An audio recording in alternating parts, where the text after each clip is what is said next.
반갑습니다. 국제결혼 은하시의 컨설턴트 이종철입니다.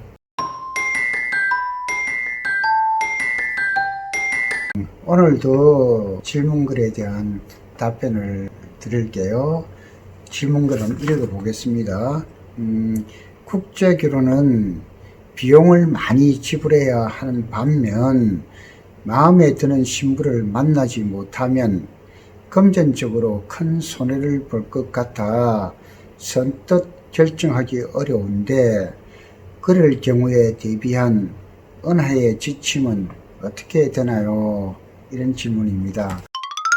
글을 길게 써 주셨어요. 근데 아마 이 글에 나와 있는 내용처럼 모든 분들이 사실은 비용적인 부분도 많이 걱정을 할 겁니다. 결혼에 관한 병에는 예를 들자면은 국내 결혼이라면은 확정을 가지고 할 때는 비용이 아무리 많이 들어도 서로 수긍하고 상방이 의논해서 하는데 괜찮지 않습니까? 근데 국제 결혼이라고 하면은 처음부터 아주 비용이 많이 들어가는 것처럼 오해를 하는 부분도 많아요. 결혼의 일부 비용으로 보면은 국제 결혼은 비용이 많이 드는 편이 아니거든요. 따지면은 방금 질문하신 내용에 대해서는 그다지 걱정하지 않으셔도 될 것 같아요. 모든 업체들이 동일하지만은 업체를 선택해서 결정을 하고 출발할 때까지의 과정은 서로 간에 계약서란 걸 작성을 합니다. 계약서란 거는 분쟁에 대비해서 안전장치잖아요. 업체도 마찬가지고 또 계약하는 당사자, 남성분도 마찬가지입니다. 나의 안전장치를 마련해 두는 것이거든요. 통상의 국제결혼에 관한 계약서는요, 공정거래위원회에서 만들어둔 국제결혼에 관한 표준 약관이 있습니다. 그 약관을 사용하기를 강력히 권고합니다. 그러니까 대부분의 업체들이 특별하지 않는 한 그 계약서에서 준해서 자체적인 계약서를 만들어 써요. 거기에 보면은 이제 계약 시부터 시작해서 마지막 끝날 때까지의 모든 사항들이 총 직결되어 있습니다. 공정거래위원회라는 것은 우리나라의 공적인 기관이잖아요. 거기서 만들어둔 난간이니까 어련히 여러 가지 상황을 고려해서 만들었겠습니까?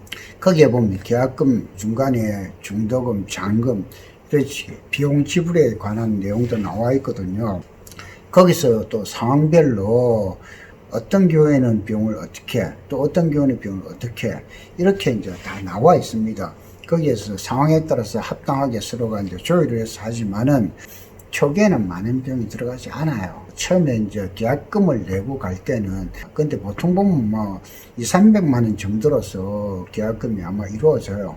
그럼 그 비용을 가지고 이제 출발하게 되면은 나의 항공료도 포함되지만은 가시게 되면은 또 호텔비라든지 식대라든지 여러 가지 진행비 이런 부분들도 같이 됩니다. 물론 그 전에 또 한국에서 법적으로 해야 할 서류 같은 거 그런 부분도 있거든요. 그런 부분도 충분히 준비하셔서 가야 되니까, 그리고 가셔서 정말로 내가 보고 싶은 여성 만났는데 어떤 이유에서든 결혼을 못할 수도 있잖아요. 결혼은 나의 선택이잖아요. 누구에 의해서 강요에 의해서 결혼은 절대 이루어지지 않습니다. 어린애도 아니고 업체가 어떻게 마음대로 결혼을 하라 말아라 하겠습니까? 그래서 절대 못해요. 그 최종 결정은, 마지막 선택은 내가 하는 겁니다. 그때까지 내가 뭔가 결정을 못 했다면은 결국은 이제 한국으로 돌아오셔야 되거든요. 그때는 업체도 손해볼 수는 없잖아요. 그러다 보니까 계약금 받고 한 것으로 어느 정도의 손실이 없다고 판단이 되면 서로 이제 절충을 해서 그 선에서 주로 종결하는 경우가 많습니다.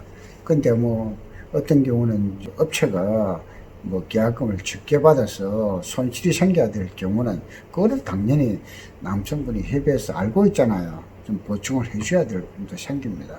어디 가도 비행기 타고 여행 가는데 갈 때 비용이 드는 거는 당연하지만은 또 업체 입장에서도 좋은 짝을 소개해 드리고 싶었는데 최종적으로 결정이 그렇게 안 돼서 하는 것은 어쩌겠습니까? 근데 그런 부분에서 너무 예민하게 생각하지 않으셔도 괜찮습니다.